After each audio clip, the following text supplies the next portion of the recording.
Hello students, তো তোমরা নিশ্চয়ই সবাই পড়াশোনা করছো। যে দশম শ্রেণীর ক্লাসে আজকে আমরা ভৌত বিজ্ঞানে যেটা পড়াচ্ছিলাম, যে চলতড়িৎ চ্যাপ্টারটা, তো আগের ক্লাসে আমরা রোধ বা রোধের যে তুল্য রোধের যে মান নির্ণয়ের যে বিভিন্ন সূত্রগুলো ইউজটা আমরা করেছি। তো এটা আমাদের কেন করতে হয়, বিভিন্ন বর্তনীতে যখন আমরা বিভিন্ন যে ভাবে আমরা যুক্ত করে থাকি কোনো সময় বাল্বকে বা কোনো জায়গায় ব্যাটারিকে, তো সেক্ষেত্রে কিন্তু আমাদের একটা যে তাদের তুল্য রোধ নির্ণয় করে তার মান আমরা বের করতে পারবো এটার সাহায্যে। তো আজকের ক্লাসে আমরা তড়িৎ প্রবাহের ফলাফলের বিষয় নিয়ে আলোচনা করব। কোনো জায়গায় তড়িৎ, তো এর আগের ক্লাসগুলো জুড়ে আমরা যেগুলো বলেছি তড়িৎ প্রবাহিত হওয়ার মূল কারণগুলো নিয়ে, এবং তার যে তড়িৎ প্রবাহ হলে যে ভৌত রাশিটা আমরা মাপ করতে পারি, তড়িৎ প্রবাহ মাত্রা বা তার সম্পর্কিত সূত্রটা আমরা জেনেছিলাম। এখন তড়িৎ প্রবাহিত হলে কি কি ফল তারা প্রকাশ করবে, কি কি ফল সে দেখাতে পারে। আমরা তড়িৎ প্রবাহের ফল হিসাবে আমরা তিনটা ফলের কথা আমরা জেনেছি। একটা হচ্ছে তাপীয় ফল, আর একটা হচ্ছে আলোকীয় ফল, এবং আরেকটা হচ্ছে চৌম্বকীয় ফল। তাহলে তড়িৎ প্রবাহিত হলে যে বর্তনী গরম হয়ে যেতে শুরু করে বা কোনো জায়গায় তড়িৎ প্রবাহিত হতে থাকে, কিছুক্ষণ পর ধীরে ধীরে ধীরে ধীরে ওটা কিন্তু উত্তপ্ত হয়। এখন এই তড়িতের প্রবাহ বলতে গিয়ে আমরা বেসিক্যালি আমাদের সিলেবাসে যেটা আলোচনা করছি ডিসি তড়িৎ, যদিও ডিসি বা এসি উভয় প্রকার তড়িতের ক্ষেত্রেই কিন্তু তাপীয় ফলটা কিন্তু দেখাবে।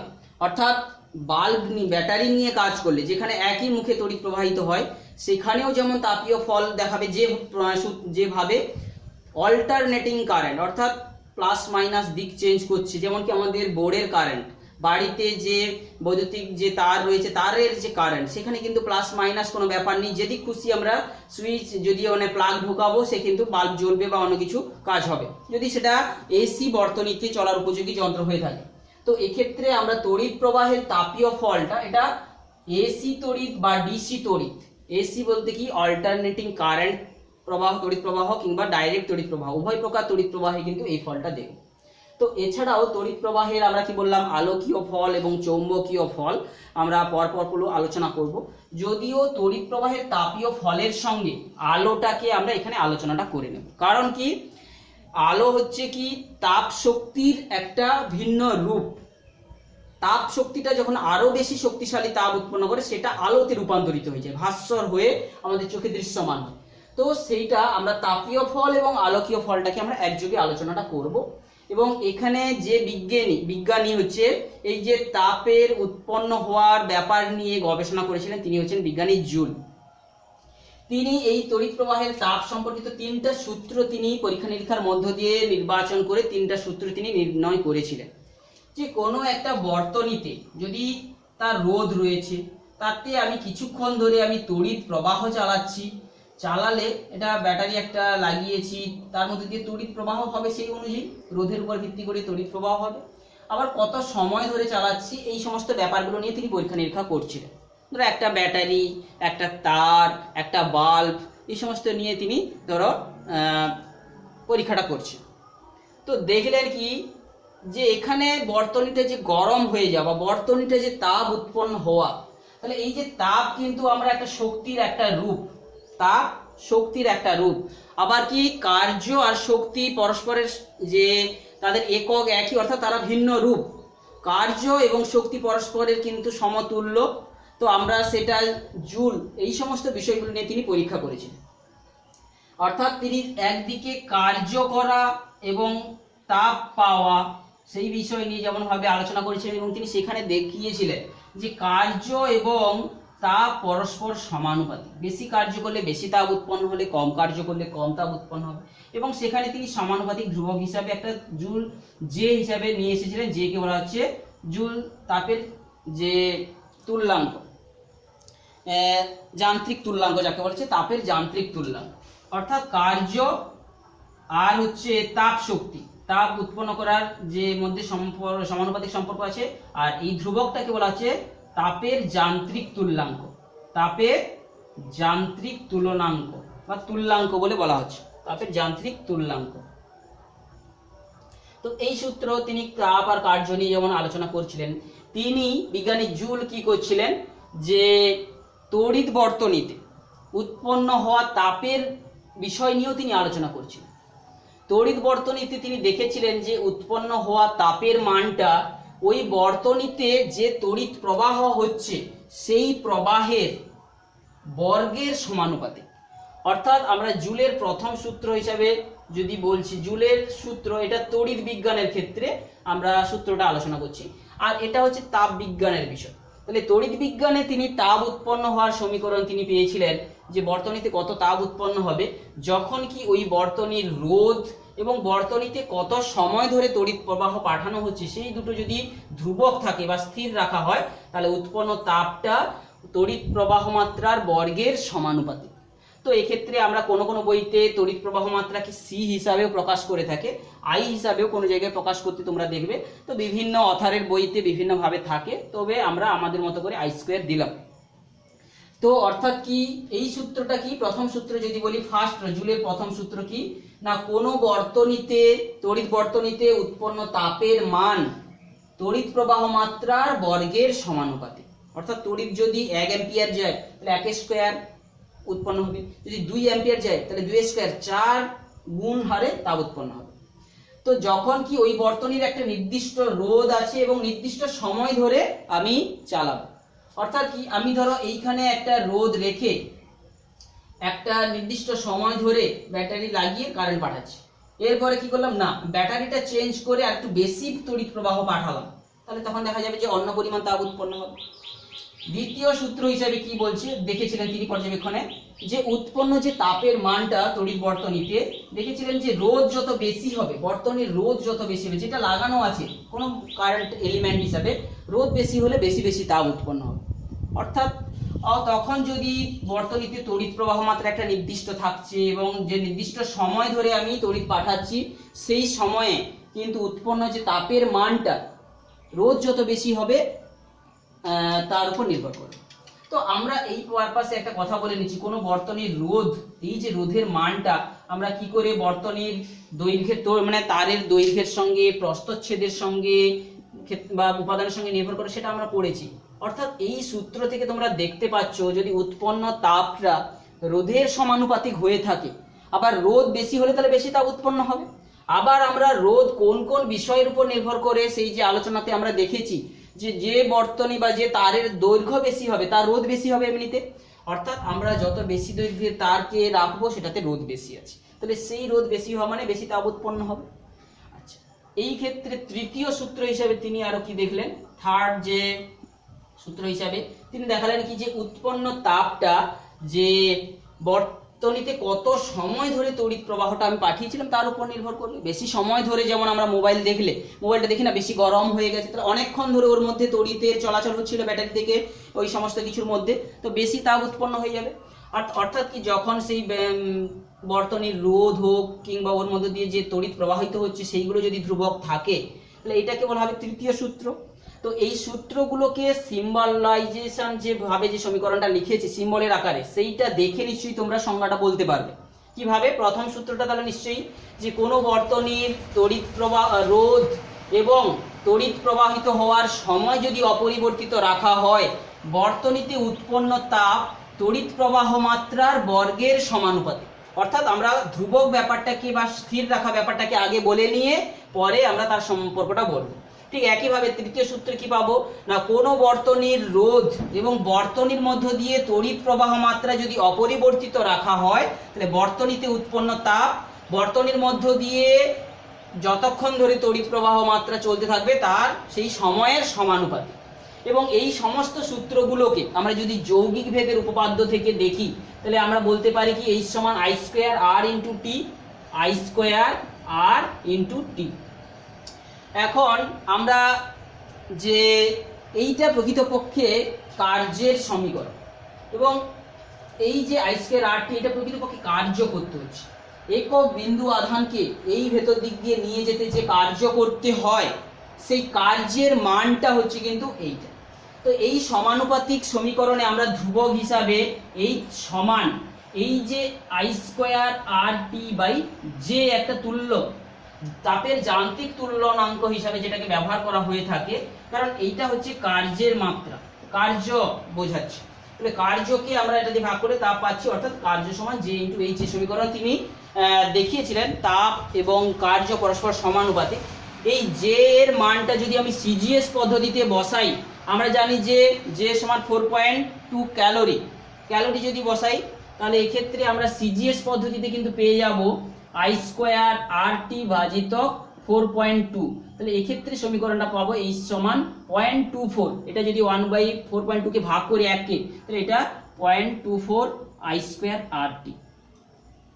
আর যদি এসআই পদ্ধতিতে মানটা বসাই, আমরা জানি এসআই পদ্ধতিতে যে তাপের যান্ত্রিক তুল্যাঙ্কের মান হচ্ছে 1, তো সেক্ষেত্রে এটা হচ্ছে সিজিএস পদ্ধতিতে আমি সমীকরণ, আর এসআই পদ্ধতিতে জে এর মান যেহেতু 1 হয়, তাহলে এখান থেকে আমি পেয়ে যাচ্ছি তাপের যান্ত্রিক তুল্যাঙ্ক এইচ এর মান আই স্কোয়ার আর টি। এটা হচ্ছে এসআই পদ্ধতিতে কোনো বর্তনীতে উৎপন্ন তাপের সমীকরণ, তড়িৎ বর্তনীতে উৎপন্ন তাপের সমীকরণ। তো এই যে সূত্রগুলোকে বলা হচ্ছে জুলের সূত্র। তো এখন কোনো বর্তনীতে উৎপন্ন এই যে তাপ উৎপন্ন হলে তার ফলাফলটা আমরা দেখে থাকি, এবং এই বিষয়গুলোকে মাথায় রেখে অনেক কিন্তু বৈদ্যুতিক যে সাজ সরঞ্জাম কিন্তু তৈরি করা হয়েছে।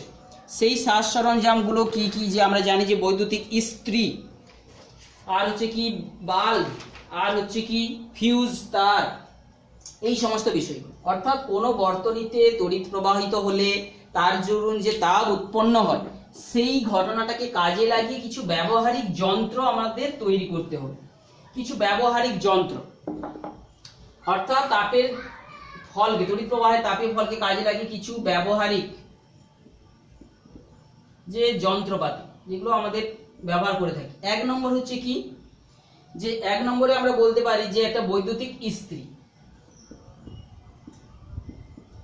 তো এই বৈদ্যুতিক ইস্ত্রিতে আমরা সহজে বিভিন্ন জায়গায় ব্যবহার করতে দেখি। তো এখানে আমাদের কয়েকটা শর্ট করে আমরা আলোচনা করে যাচ্ছি। ওর ভেতরে কি তারকে ব্যবহার করা হচ্ছে, ওখানে এত তাপ উৎপন্ন হচ্ছে কেন, তাহলে ওখানে কি করা হচ্ছে, নাইক্রোম তারকে ব্যবহার করা হয়।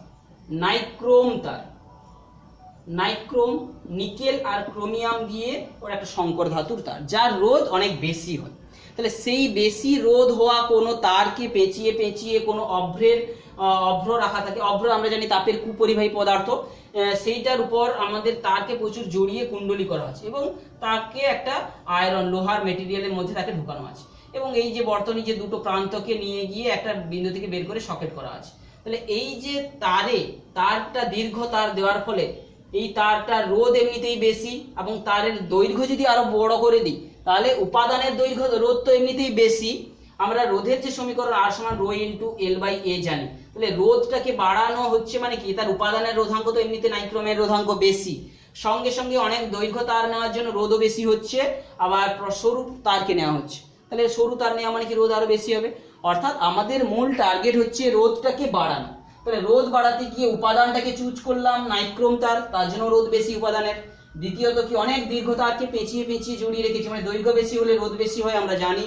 আর সরু তার নিয়েছি, সরু তার নিলে কি হবে, আবার রোধ বেশি হয়ে যাবে। অর্থাৎ এই কন্ডিশনগুলো করে ইস্ত্রির ভেতরে তার ভেতরে করা আছে, এবং তার তড়িৎ গেলে ওর ভেতরে যে তাপ উৎপন্ন হবে সেই তাপটাকে ধরে রাখার জন্য এই যে অভ্র রাখা আছে, অভ্রের প্লেটের উপর জড়ানো। তাহলে ওই অভ্র কি করবে, তাপের কুপরিবাহী হওয়ার জন্য ওইখানে ধরে রাখবে, এবং তার নিচে যে লোহার যে ইস্পাতের পাত লাগানো আছে ওখানে ধীরে ধীরে সাপ্লাই দেবে, দিলে ওইটাকে নিচে কোনো কিছু আয়রন করার ক্ষেত্রে সুবিধা হবে। কিংবা বৈদ্যুতিক হিটার, দ্বিতীয় আরেকটা হচ্ছে কি বৈদ্যুতিক হিটার। বৈদ্যুতিক হিটার জিনিসটা কি, এখানেও ঠিক একই রকম নাইক্রোম তার করা হচ্ছে। সেটাকে কিন্তু একটা উনুন তৈরি করার জন্য যেভাবে এই উনুন তৈরি করা হয়েছে, ধরো সেই উনুনের ভেতরে অপর সাইডে একটা বেরিয়ে আছে,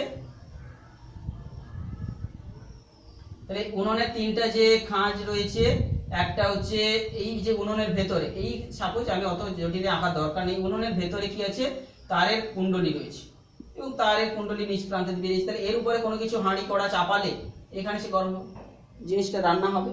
তো এই যে তারের কুণ্ডলী, এখানেও ঠিক একই রকম নাইক্রোম তারকে ব্যবহার করা হয়, পেঁচিয়ে পেঁচিয়ে তার করা হয়। এখানে তত বেশি সরু না করেও একটু মোটা তার ব্যবহার করলেও তারের কুণ্ডলীটাকে আমরা দেখতে পাচ্ছি, এবং সেখানে তাপ উৎপন্ন হয়। তো এক্ষেত্রে তাপ উৎপন্ন করে সেখানে রান্না করে, আগে এই সমস্ত বৈদ্যুতিক হিটারগুলো প্রচলন প্রচুর ছিল, কিন্তু এইগুলোতে কিন্তু কারেন্ট প্রচুর আমাদের ব্যয় হয়, সেই জন্য বর্তমানে এদের হিটারের ব্যবহারটা কিন্তু অনেকটা কমে এসেছে। তো অনেক জায়গায় যেখানে বৈদ্যুতিক হিটারের ব্যবহার হয়, তোমরা নিশ্চয়ই কোনো চা দোকানে গেলে বা কোনো জায়গায় দেখতে পাবে তো বৈদ্যুতিক হিটারের মধ্যেও ঠিক একই রকম ভাবে নাইক্রোম তারকে ব্যবহার করা হয়ে থাকে, নিকেল আর ক্রোমিয়ামের সংকর ধাতুর ব্যবহার করা হয়। আর একটা বৈদ্যুতিক যন্ত্র হিসাবে যেটা ব্যবহার করে থাকি সেটা হচ্ছে কিনা বাল্ব, বৈদ্যুতিক বাল্ব। যে বৈদ্যুতিক বাল্বের মধ্যে আমরা কি জানি যে আমরা সরু একটা প্যাঁচালো তার থাকে, এটা যদি বৈদ্যুতিক বাল্বের ভেতরে আমরা দেখি সরু সরু পেঁচানো তার, এটা হচ্ছে একটা কাঁচের বাল্ব, এর ভেতরে কিন্তু যে দুটো দণ্ডের উপর বা তিনটা দণ্ডের উপর এই তারটাকে জড়ানো রয়েছে। এইটা প্রকৃতপক্ষে কিন্তু এটা একটা উলফ্রেমাইট, বর্তমানে উলফ্রেমাইট ধাতুর তৈরি। এই উলফ্রেমাইটের মধ্যে কয়েকটা ধাতু রয়েছে, একটা হচ্ছে টাংস্টেন ধাতু রয়েছে, আর একটা হচ্ছে আয়রন রয়েছে, আর একটা হচ্ছে ম্যাঙ্গানিজ রয়েছে। এই ধাতুগুলো দিয়েই কিন্তু তৈরি করা হচ্ছে যে উলফ্রেমাইট। তাহলে মূল উপাদান হচ্ছে কিন্তু টাংস্টেন। ওই টাংস্টেন ধাতু যে তারও কিন্তু রোধাঙ্ক, ওর যে রোধাঙ্ক বা রো ইন্টু এল বাই এ, রোধাঙ্কটা টাংস্টেনের রোধাঙ্ক কিন্তু বেশি। আমরা যেখানে নাইক্রোমের রোধাঙ্ক পড়েছিলাম, এখানে আবার পড়ছি উলফ্রেমাইট বা টাংস্টেনের রোধাঙ্ক। তো এক্ষেত্রে রোধাঙ্ক বেশি হওয়ার জন্য, তাছাড়া অনেক পেঁচিয়ে পেঁচিয়ে সরু তার থাকার জন্য রোধও এমনি বেশি হয়ে যাচ্ছে, দৈর্ঘ্যটা বেশি হওয়ার জন্য, আর সরু করার জন্য তো প্রস্থচ্ছেদ অনেক কম হচ্ছে, তাই রোধটা অনেক বেশি হচ্ছে। তাহলে সেক্ষেত্রে কোনো কারণে বলছি এর মধ্যে দিয়ে যখন তড়িৎ প্রবাহিত হয়ে এর মধ্যে দিয়ে যাচ্ছে, তাহলে এখানে কিছু তাপ উৎপন্ন হবে। এই তাপ উৎপন্ন হবে, সঙ্গে সঙ্গে তাপটা যদি আরো বেশি তাপ উৎপন্ন হয় তখন সেটা কিন্তু আলোতে রূপান্তরিত হয়েছে, আরো ভাস্বর হয়ে। কারণ আমরা তাপ হচ্ছে কিন্তু তড়িৎ চুম্বকীয় তরঙ্গের যে শ্রেণী রয়েছে তাদের মধ্যে একটু বড় তরঙ্গ দৈর্ঘ্যটাকে হচ্ছে তাপীয় তরঙ্গ। ধীরে ধীরে যখন ক্ষুদ্র ক্ষুদ্র তরঙ্গের দিকে যাবে, আমরা জানি যে সেটা আলো তরঙ্গ থেকে, আল্ট্রাভায়োলেট থেকে, এক্স রশ্মি থেকে গামা রশ্মি এরকম কনভার্ট করে যায়। তো এইরকম ভাবে যখন তাপটা ধীরে ধীরে বেশি শক্তির তাপ উৎপন্ন হবে তখন সেটা সাদা আলোতে রূপান্তরিত হয়ে যায়। তো এক্ষেত্রে আমাদের একটা প্রশ্ন আসছে, এখানে কেন নাইক্রোম তার, এখানে কেন টাংস্টেন বেসিক্যালি ব্যবহার করা হচ্ছে? না, দুটো তারের সামান্য একটু পার্থক্য রয়েছে, সেই জন্যই তো তাকে এখানে ব্যবহার করা হচ্ছে, এখানে। তো টাংস্টেন তারটাকে অনেক বেশি সরু করা যায়, যেখানে নাইক্রোম তারকে খুব বেশি সরু করা যায় না। বোঝা গেছে? তাহলে টাংস্টেন তার এবং নাইক্রোম তার, অর্থাৎ টাংস্টেন আর নাইক্রোম, নিকেল আর ক্রোমিয়ামের যে সংকর ধাতুর যদি আমরা একটা তুলনা করি, এর রোধাঙ্ক আর এর রোধাঙ্কের মধ্যে কে বেশি হবে? এটা একটু বেশি, এটা একটু কম হবে, এটা একটু বেশি হবে। রোধাঙ্ক যদি দেখি, রোধাঙ্ক কার বেশি হবে? না, আমরা নিকেল আর ক্রোমিয়ামের যে সংকর ধাতুর এর রোধাঙ্ক একটু কম, এর রোধাঙ্ক একটু বেশি। দ্বিতীয়ত কি বললাম, এর যে প্রস্থচ্ছেদটাকে, নাইক্রোমের যে প্রস্থচ্ছেদটাকে কম করা যায় না, অর্থাৎ খুব বেশি কম করা যায় না, অর্থাৎ একটু মোটা হয়। আর অপরদিকে টাংস্টেনের যে প্রস্থচ্ছেদ, এটা কম করা যায়, কম হওয়া সম্ভব, অনেক সরু করা যায়। তাহলে যত বেশি সরু করবো তত রোধ বেশি হচ্ছে। আর একটা জিনিস কি, এর যে আপেক্ষিক তাপকে আমরা এস দিয়ে প্রকাশ করি। যে নাইক্রোমের আপেক্ষিক তাপটা কি, আর আপেক্ষিক তাপ কাকে বলা হচ্ছে?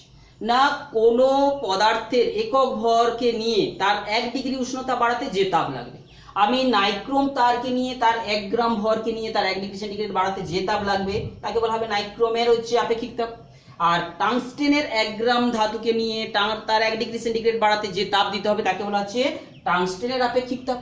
এখন ব্যাপারটা হচ্ছে কি, টাংস্টেনের আপেক্ষিক তাপটা কম, এটা কম হওয়ার জন্য সহজে কম তাপ পেলেই সে কিন্তু দ্রুত উত্তপ্ত তাপমাত্রা তার বেড়ে যায়। তাহলে আপেক্ষিক তাপ কম হওয়ার জন্য টিটা অর্থাৎ দ্রুত বৃদ্ধি পেয়ে যায়, অর্থাৎ তাপমাত্রা দ্রুত বৃদ্ধি পায়।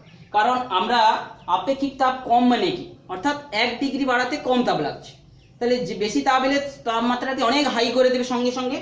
অর্থাৎ এই টাংস্টেনের গলনাঙ্ক যেখানে 2000 ডিগ্রি সেন্টিগ্রেড টেম্পারেচার সৃষ্টি করে, অর্থাৎ 2000 থেকে 2500 ডিগ্রি সেন্টিগ্রেড সৃষ্টি করে, অপরপক্ষে নাইক্রোম কিন্তু মাত্র 1400 ডিগ্রি সেন্টিগ্রেড তৈরি করতে পারছে।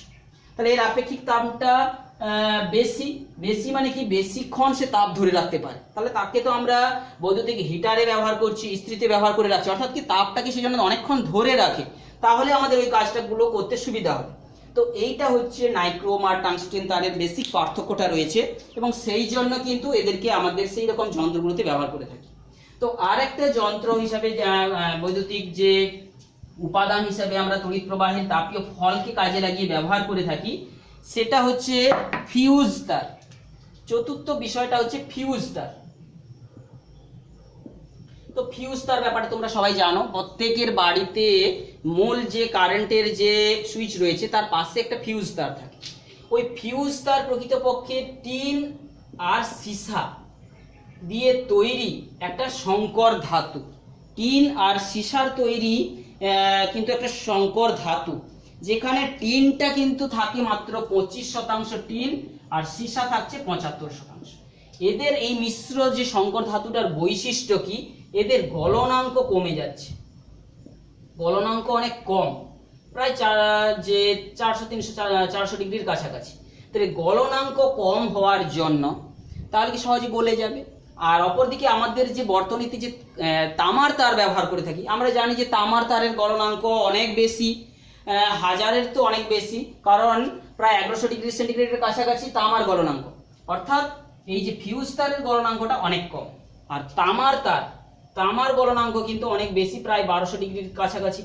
তো কোনো বর্তনীতে আমরা যখন হঠাৎ করে শর্ট সার্কিট হয়ে যায়, অর্থাৎ কোনো একটা বৈদ্যুতিক মেন লাইন আরেকটা মেন লাইন এখানে টাচ করে গেছে কোনো কারণে, তাহলে কি হবে কি, এই যে কারেন্টটা যাচ্ছিল সেটা ঘুর পথে গিয়ে চলে আসবে। হয়তো আমাদের বাড়িতে কোথাও শর্ট সার্কিট হয়ে গেছে, ফলে কি হবে, বাড়ির সেই যে পুরো বাড়ির মধ্যে কোনো জায়গায় কারেন্টটা কিন্তু শর্ট পথ দিয়ে, শর্ট সার্কিট মানে কি, পথটা ছোট হয়ে গেছে। ছোট হয়ে গেলেই কিন্তু তাকে কম রোধ অতিক্রম করতে হয়, রোধ কম অতিক্রম করতে গেলে তার আই কিন্তু বেশি হয়ে যায়। অর্থাৎ যদি শর্ট সার্কিট হয়, শর্ট হয়ে যায়, শর্ট সার্কিট হয়ে যায় মানে কি, বর্তনী ছোট হয়ে গেলে রোধ কমে যাচ্ছে, রোধ কমে গেলে বেশি কারেন্ট চলে যাবে। আবার বেশি কারেন্ট গেলে আমরা যে ওহমের যে জুলের সূত্র থেকে জানি H সমান I² RT, চতুর্গুণ হারে কিন্তু বর্গের আকারে কিন্তু যে তাপ উৎপন্ন হবে, তাহলে বেশি তাপ উৎপন্ন হবে। তাহলে সেই বেশি তাপে কিন্তু এই যে ফিউজ তারগুলো দেখতে পাচ্ছ যে যেখানে তামা গলবে না, কিন্তু ফিউজ তার গলে গিয়ে বর্তনীটাকে কিন্তু ছিন্ন করে দেবে। না হলে কি হবে, এই বেশি কারেন্ট গেলে আমাদের যে দামি বৈদ্যুতিক যন্ত্রপাতি আমাদের ঘরে থাকছে, ফ্রিজ, এসি কিংবা হচ্ছে যে টিভিগুলো, এলইডি গুলো, সেগুলো পুড়ে ছাই হয়ে যাবে। তো সেইটা থেকে বাঁচানোর জন্য কিন্তু আমাদের ফিউজ তারকে ব্যবহার করা হচ্ছে। তো এই ফিউজ তারকে বর্তনীতে কোন সমবায়ে ব্যবহার করা হয়, একটা প্রশ্ন কিন্তু পরীক্ষায় পড়ে। এই ফিউজ তারকে কিন্তু বর্তনীতে কোন সমবায়ে ব্যবহার করা হয়, যে মূল সঙ্গে শ্রেণী সমবায়ে নয়, সমান্তরাল সমবায়ে ব্যবহার করা হয়। তো আমাদের বাড়িতে যে বিভিন্ন যে মূল ধরো সুইচ বোর্ড রয়েছে, এই সুইচ বোর্ড থেকে যেখানে কারেন্ট বেরিয়ে যাচ্ছে সবাই কিন্তু সমান্তরাল সমবায়কে তাদের যুক্ত করা রয়েছে। এবং ওই ফিউজ তারকে কোনো একটা মেন লাইনের শ্রেণী সমবায়ে যুক্ত করা থাকলে এইখানে কেটে যদি যায় তারটা, তাহলে পুরো বর্তনীতে তড়িৎ বিচ্ছিন্ন হয়ে যাবে। তো ফিউজ তারকে বর্তনীতে কিন্তু শ্রেণী সমবায়ে যুক্ত করা থাকে মেন লাইনে। আর এইভাবে আমাদের আজকের যে ক্লাসে আমরা তড়িৎ প্রবাহের তাপীয় ফল সম্পর্কিত জুলের সূত্র এবং আরো যে বৈদ্যুতিক যন্ত্রপাতিগুলো ইউজ করলাম সেটা জানলাম। এই তাপীয় ফলটার কিছুটা অংশ আমরা জানি যে আলোতে রূপান্তরিত হয়ে গিয়ে বৈদ্যুতিক বাল্বের ক্ষেত্রে আমি যেটা বললাম, আলোকীয় ফলটাও এখানে আমরা জেনে নিলাম। আলোকীয় ফল, এই আলোকীয় ফল বলতে গিয়ে আমাদের বর্তমান আধুনিক জগতে কিন্তু বেশিরভাগ ক্ষেত্রেই বাল্বের পরিমাণটা কিন্তু ধীরে ধীরে কমে আসছে। অর্থাৎ তড়িৎ প্রবাহের তাপীয় ফলকে কাজে লাগিয়ে আর যন্ত্র কিন্তু এই বাল্বের ব্যবহার কিন্তু কমে যাচ্ছে। কারণ কি, এই বাল্বে অনেক বেশি পরিমাণে শক্তি নষ্ট হয়। তুলনামূলকভাবে এই আলোকীয় ফলে আমরা যেটা ব্যবহার করে থাকি বর্তমানে এলইডি কিংবা হচ্ছে যে CFL, এইগুলো ব্যবহার করে থাকি। CFL ল্যাম্প আর হচ্ছে, অর্থাৎ CFL কথার অর্থ কি, কম্প্যাক্ট ফ্লুরোসেন্ট ল্যাম্প, ফ্লুরোসেন্ট বাতি, আর এটা হচ্ছে লাইট এমিটিং ডায়োড। এইগুলোর ভেতরে কনস্ট্রাকশন একটু অন্য পদ্ধতিতে, যেখানে কিন্তু আমরা দেখবো যে সেই তড়িৎ প্রবাহিত হলেই কিন্তু এই আলো দেয়। তাহলে তড়িৎ প্রবাহের তাপীয় ফল মতো এখানে তড়িৎ প্রবাহের আলোকীয় ফলটা ঘটে। তো আমরা বর্তমানে এলইডিতে জানি যে অনেক কম ওয়াটেজের অনেক এলইডি বাল্ব বেরিয়ে গেছে, যেগুলো CFL এর তুলনায় আরো বেশি দীর্ঘস্থায়ী এবং কম শক্তি ব্যয় করে। অর্থাৎ বৈদ্যুতিক বাল্বের থেকে CFL ভালো, আবার CFL এর থেকে এলইডি আরো ভালো, এবং এরা লং লাস্টিং। তো এই রকম কাজের জন্য কিন্তু এই সমস্ত যন্ত্রগুলোকে আরো বেশি করে ইউজ করা হচ্ছে। তোমরা এদের সম্পর্কে আরো বইতে ভালো করে পড়বে ডিটেলসে। আর মূল যে থিমটা আজকের ক্লাসে আমরা 11 নম্বর ক্লাসে আলোচনাটা করলাম। তো এক্ষেত্রে আমরা 11 নম্বর ক্লাসে চলে গেছি এই কারণে যে আমরা কিন্তু সেই যে রোধের ক্লাসটা করেছিলাম সেটা কিন্তু অনেক বড় ক্লাস করে নেওয়ার জন্য সেখানে 3টা ক্লাসকে আমরা আলোচনা করে নিয়েছি। তো আমরা যখন ছোট ছোট করে আমাদের ক্লাসে পড়াবো সেখানে কিন্তু আমরা পার্ট পার্ট করেই পড়াবো। তো এইটাই তোমরা কিন্তু বইতে ভালো করে পড়ে